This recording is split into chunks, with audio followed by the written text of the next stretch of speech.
Okay, so I wasn't nervous, but now I'm up here, so just bear with me.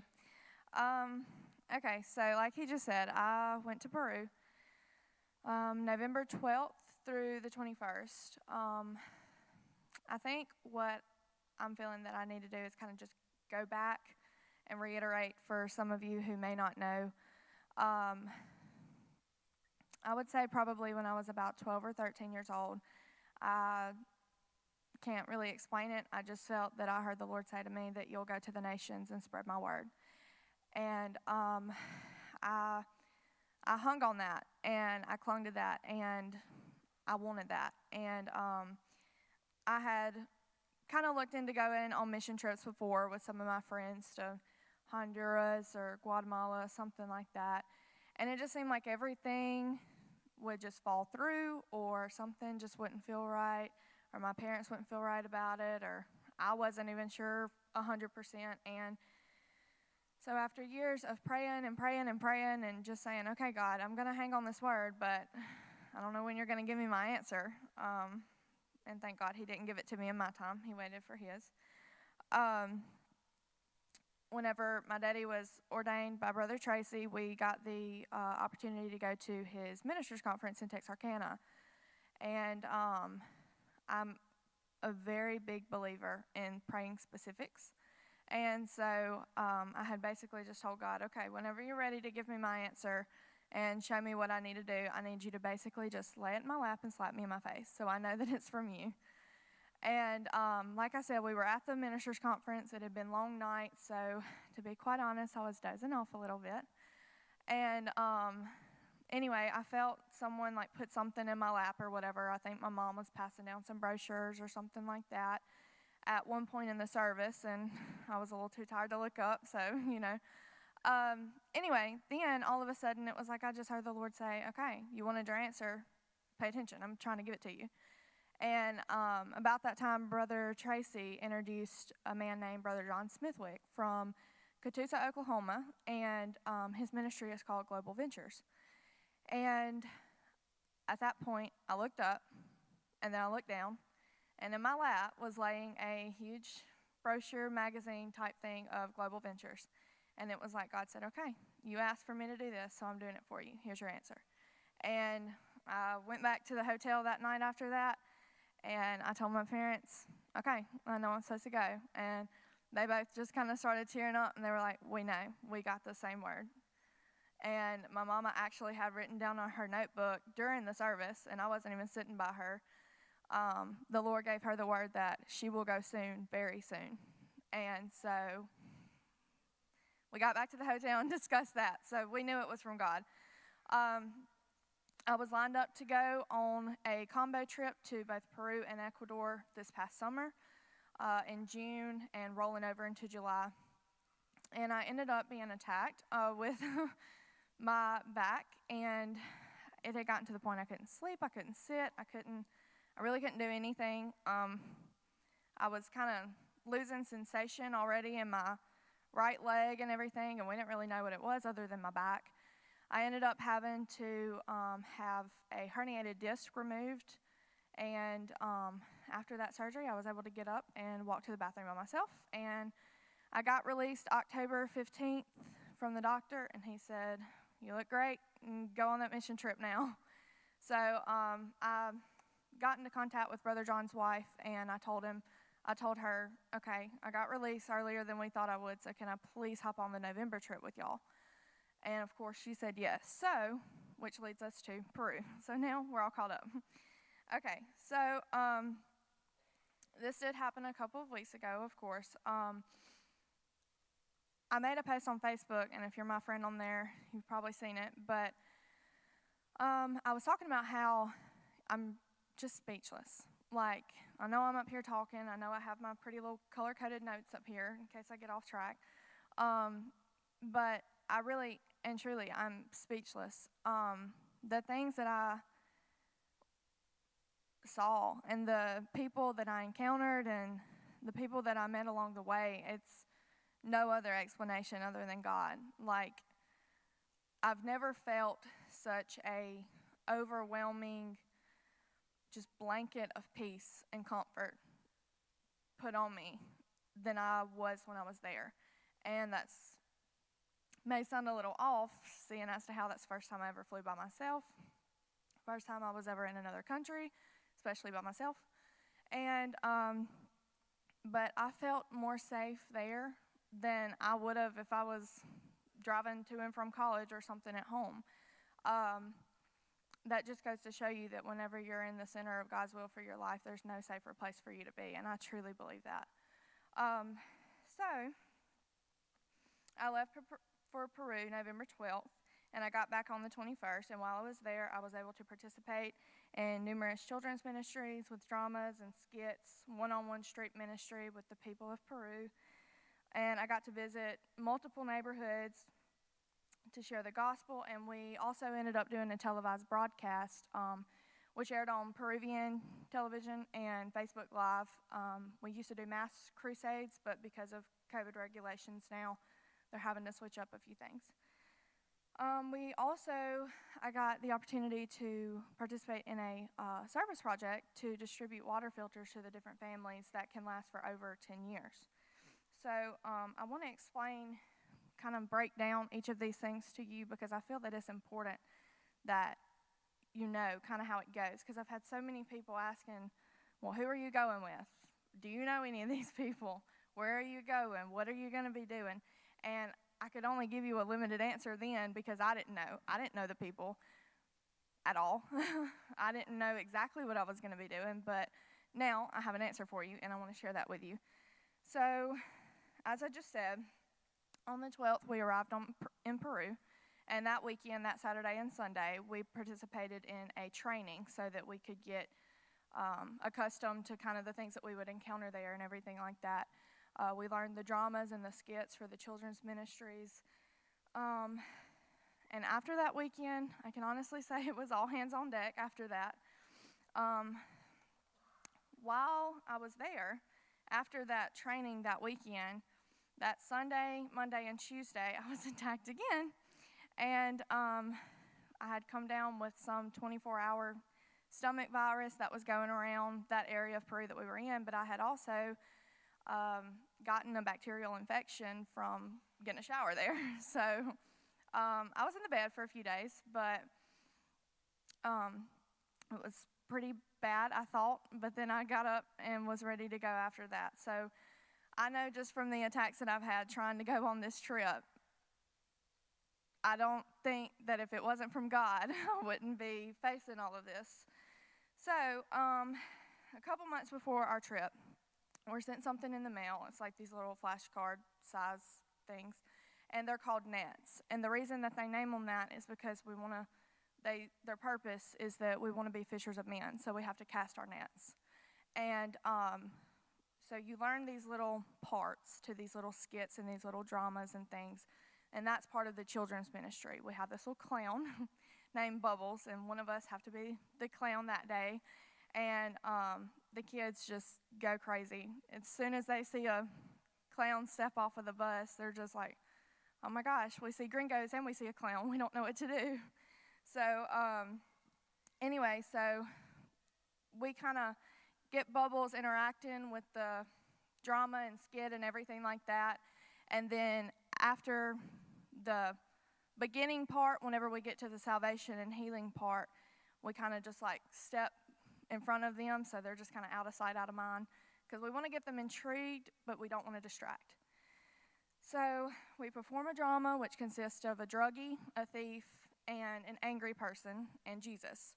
And ironically enough, I thought this was kind of funny. So I'm seeing a bunch of this stuff now that I'm back, kind of seeing how it's just panned out through my life. But I was cast as the angry person because they said that they want us to perform each of the parts to the best of our ability, and then they will first put us acting out what comes most natural to us. And to no surprise, I was cast as the angry person. So it just got me to thinking, like, I've not always been a happy-go-lucky, jolly person, and I'm not every day. I'm still working on that. But it just got me to thinking, though,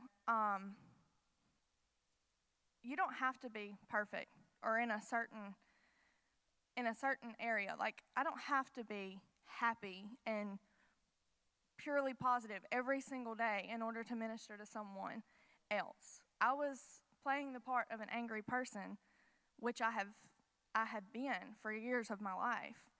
And I'm still not perfect in it, like I said, but I was still being able to minister to someone even though I'm not perfect. So I know these are small things, but whenever you get back, some things start hitting you, and it really makes you think about some stuff. So,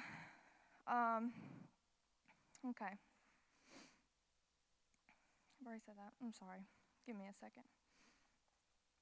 Okay, so now I just kind of want to break down each of the things that we did, like I said. So the one-on-one street ministry is probably my favorite part. That's whenever we got to just go out that day, talk to people on the street. It's literally just street ministry. You see somebody on the street, go talk to them. Go love on them. Go tell them what your name is. Tell them you're from America. All of this stuff. They think it's interesting because they don't see the white people there. Anyway, you get them interested in everything like that, and then you can start sharing with them about the love of Jesus. And it doesn't matter how far you think you're gone. It doesn't matter any of that.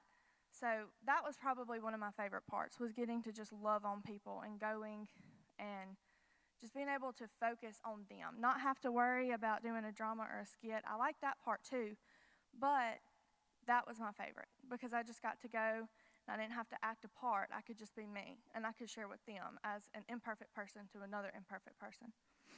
So we went to different neighborhoods, of course, and we were able to actually do food distributions to some of those sites. We got to visit with the people and share the gospel to them by presentation in the skits, and like I said, just ministering to them one-on-one. In our presentations, there were specific parts which would allow for salvation, and then after that, healing to follow up after that. And y'all, during that portion of that skit, it attracts the kids, but it's for everyone. And I have seen some of the most amazing things that I have ever seen in my life. And I'll get to that in a minute.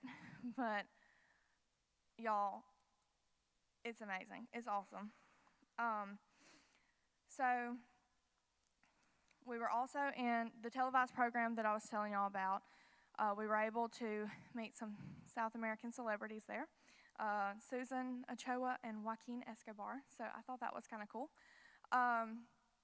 Anyway, we got to meet them. We got to do our parts, and they would air on television and all of that stuff. And then the water filter project site, we gave people a demonstration of how to use the water filter, how to clean it, all of that good stuff. And it can last for 10 years, and it filters 300 liters of water a day. So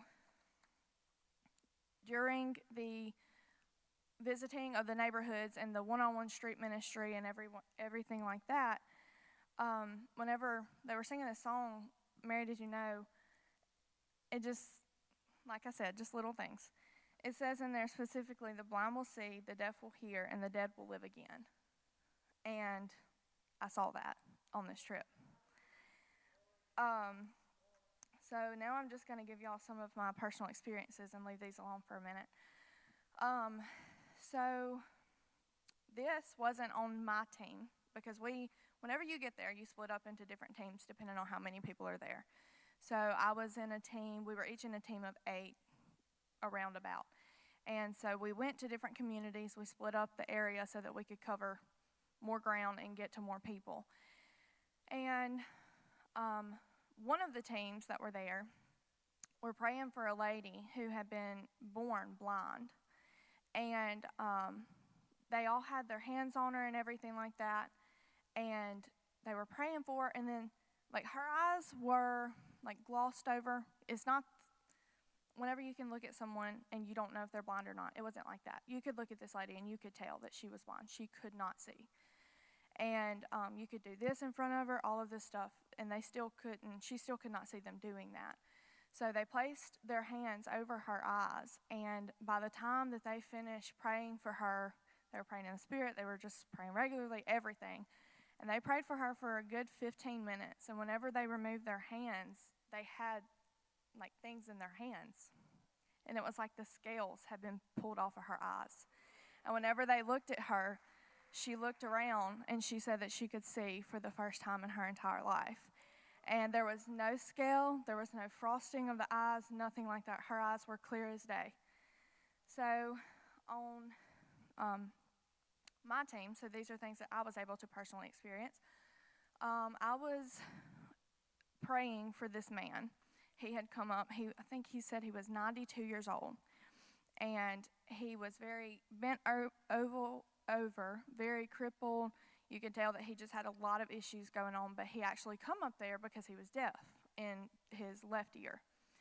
And we were praying for his ear and everything. We snapped just a little bit. He couldn't hear anything at all, not even turning his head to see what we were doing. He couldn't hear. And then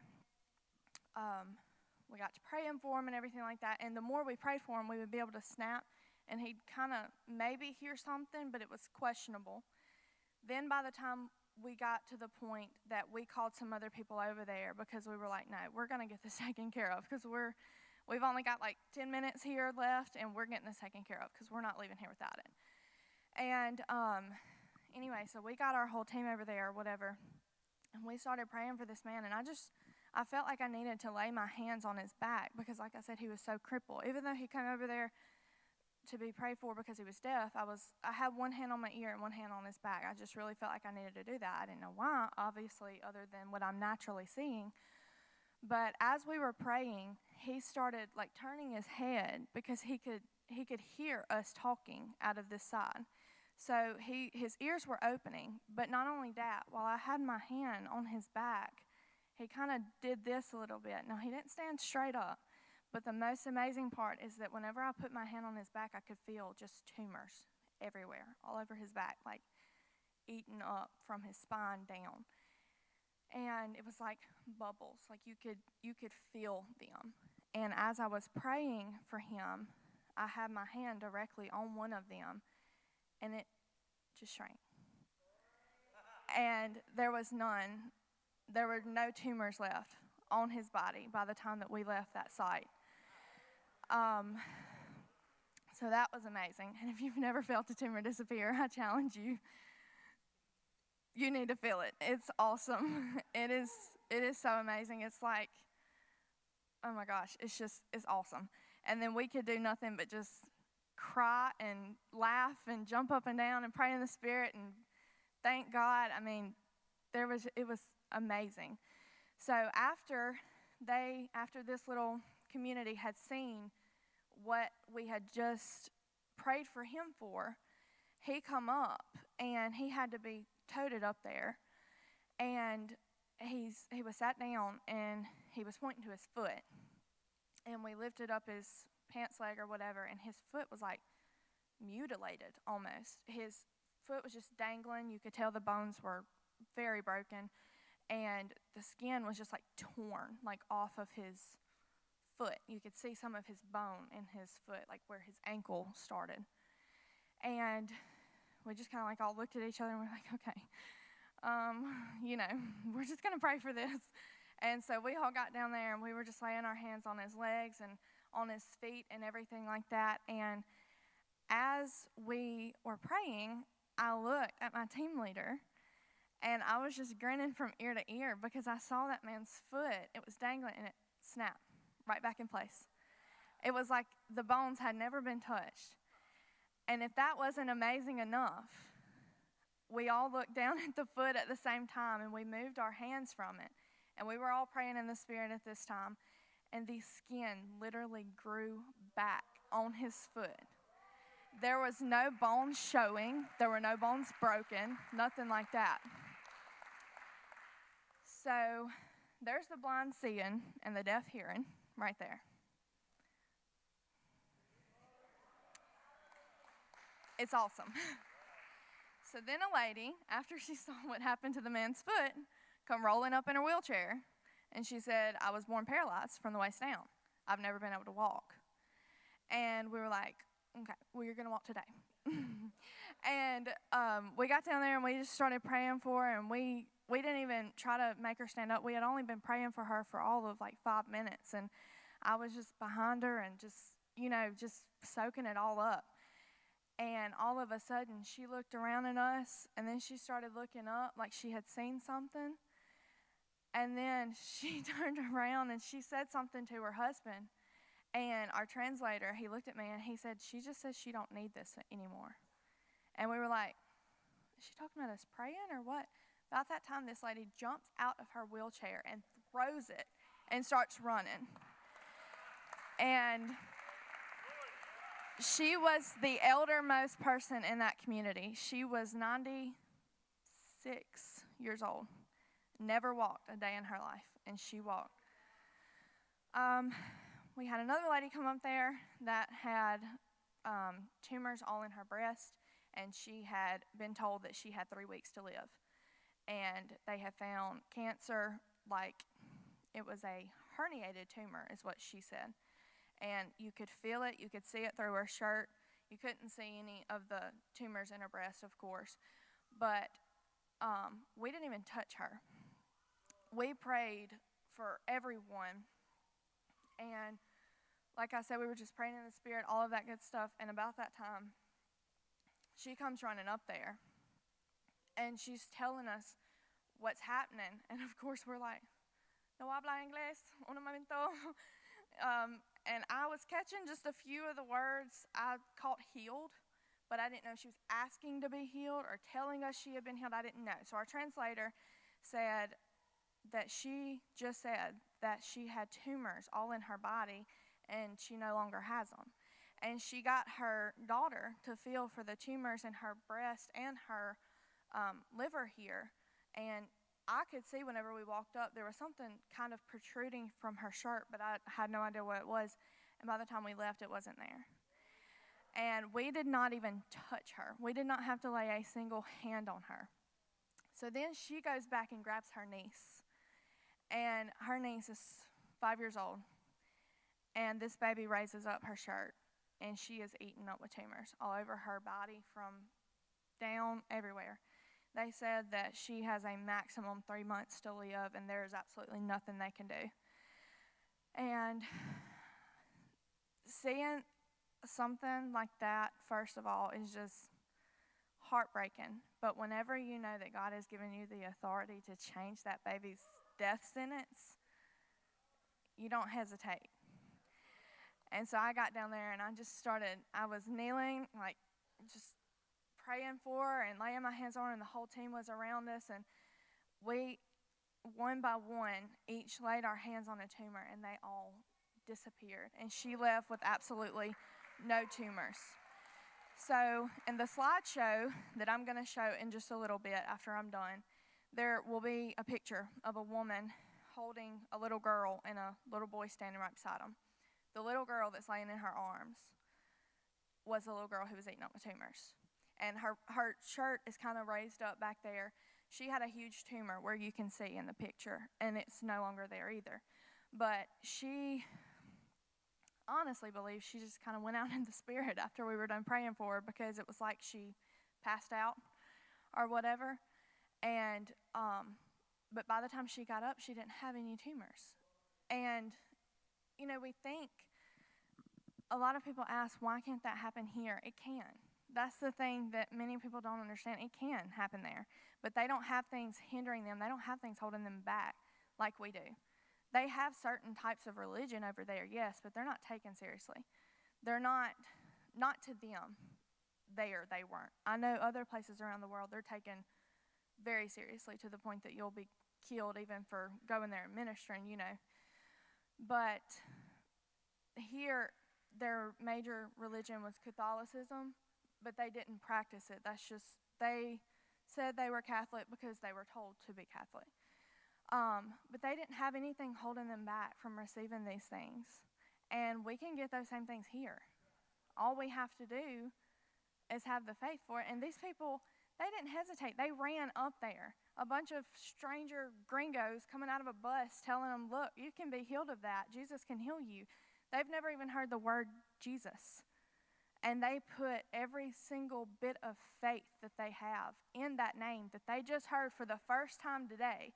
And some of us have been sitting in here hearing this name for our entire lives, and we still don't have the faith to be healed.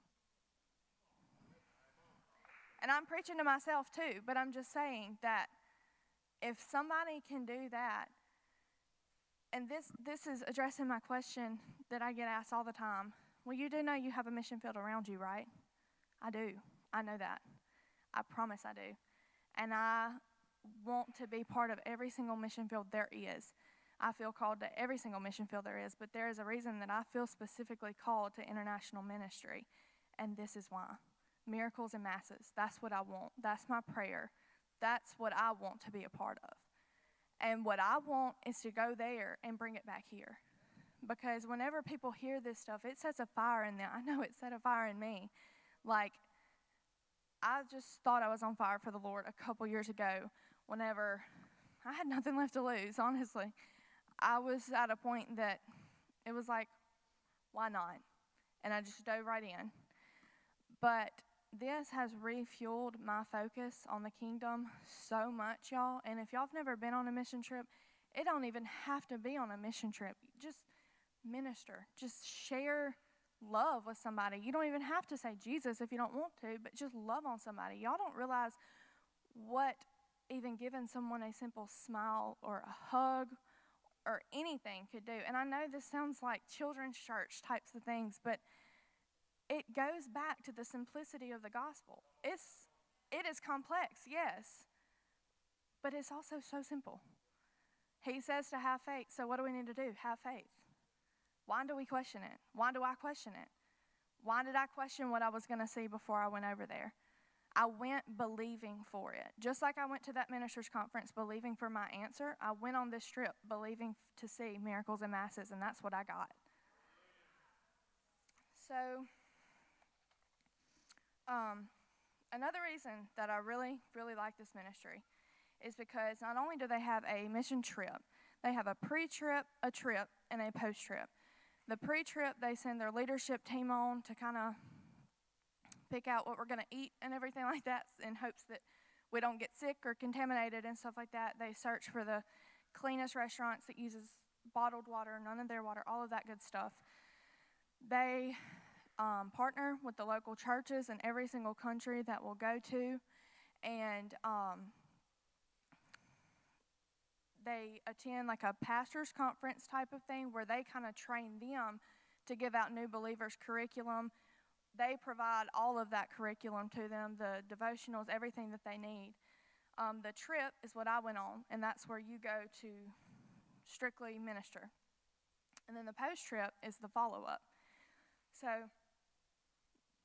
a lot of ministries don't do that, and that's okay. Not everyone's going to feel called to that, but I like that because they're not just leaving them hanging. They're not saying, okay, you can be healed, your tumor's disappeared, you're good to go, have a good life. They're not saying that. They're sowing into these people a little extra. So our leadership team ends up being there a month to a month and a half. A month to a month and a half away from their families, away from their comfort and roof and four walls around them and air conditioner and heat, whatever time of the year. They're sacrificing their time because this is what they feel called to do. Not everyone's calling is the same. Just because I feel called to go over there doesn't mean you do, and that's okay. You don't have to, but I'm sharing about what I know that I'm called to do. So the post-trip, they teach them how to read their Bibles. They have the translators that stay with them.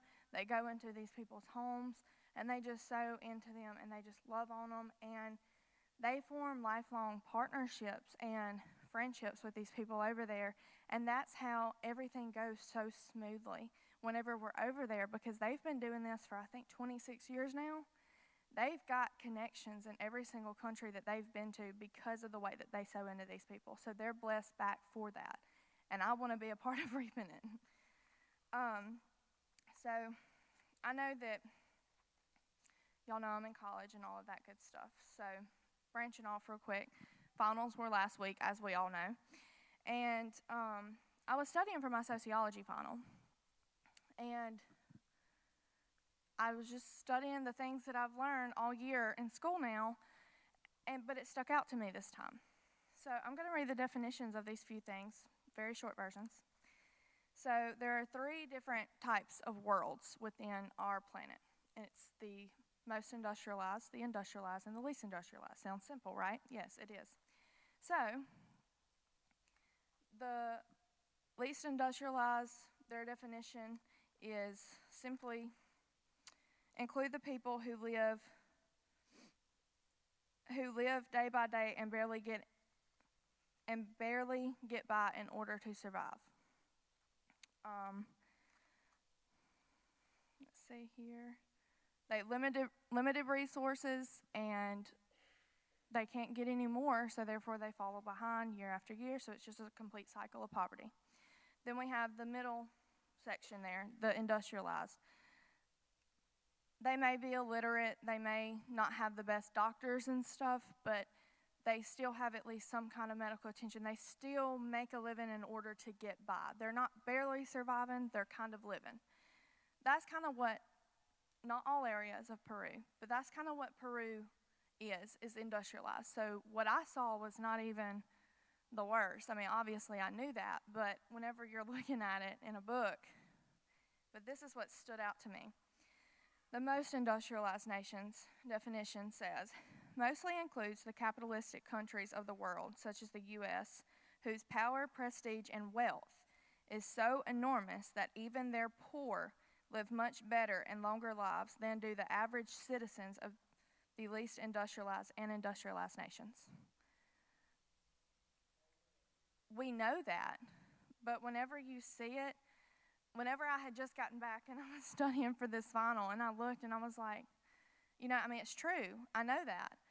But to see that, and to see that I gripe whenever my mama turns on the heat because she's cold and I'm sweating in my room, at least we have heat. At least we have air conditioner. At least I have 4 walls around me and a roof over my head. At least I have fresh clothes and nice shoes, any shoes at that point, to put on my feet. I don't have to take a bath in the river with snakes swimming around me, which I also saw. And that really made me start thinking, because sometimes in my apartment at college I'll be griping because the water is not hot enough, it's just warm. Bless my heart.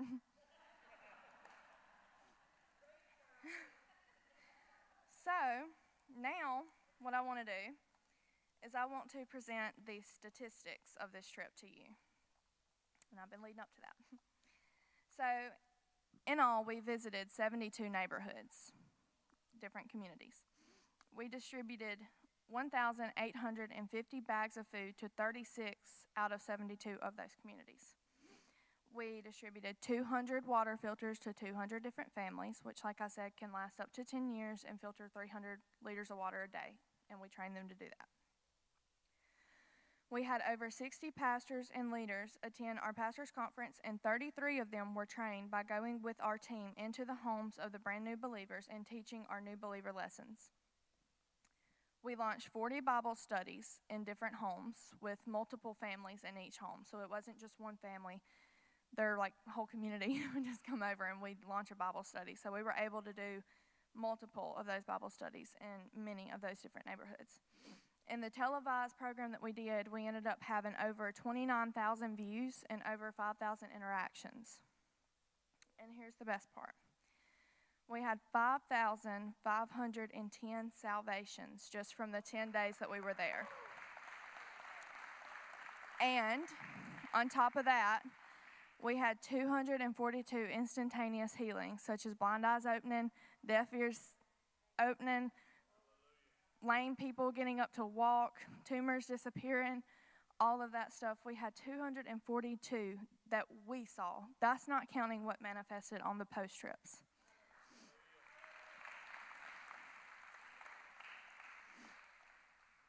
So, in saying all of this, I know for a fact that this is the ministry that God's called me to in this season of my life, and I know that I'm supposed to dive headfirst into this. I know that I'm in the center of God's will for my life, and I know that what I'm doing right now is I'm supposed to be his hands and his feet for the other nations. In saying this also, I want to share that I will be going to Zambia, Africa in June, and Albania in July. So I know that my work is not done. It's just getting started. And I'm so excited because if you would have told me a couple years ago that at 19 I would be doing this right now, I would have said, no, absolutely not. I'm not even going to be ready. You know, I'll be in college focusing on my degree and all this stuff. No, I am, and I'll get the degree. But the degree's not going to get me soul saved. The degree's not going to recruit more people to come to heaven with me. The degree's not going to do anything other than make me a little money. I mean, honestly. But this, if I just went on that trip for one person to see one miracle, all of those fundraisers, all of that money, the jet lag, everything would have, getting sick, the back surgery, everything, it would have been so worth it just to see that one person. And I hear people say that all the time, and I'm like, yeah, you know, I agree. But do I really? Because I've not experienced that, but I have now. And I can sincerely say that if all of that was just for one person, if all of that was just for one miracle, I would do it over and over and over again.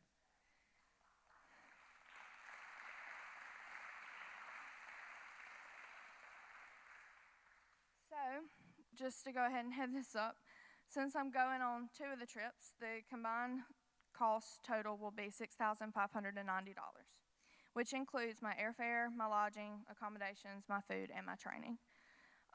With the love and the support that I received from my fundraisers last year, I was able to cover the entire cost of my Peru trip and have enough for my emergency fund and everything like that.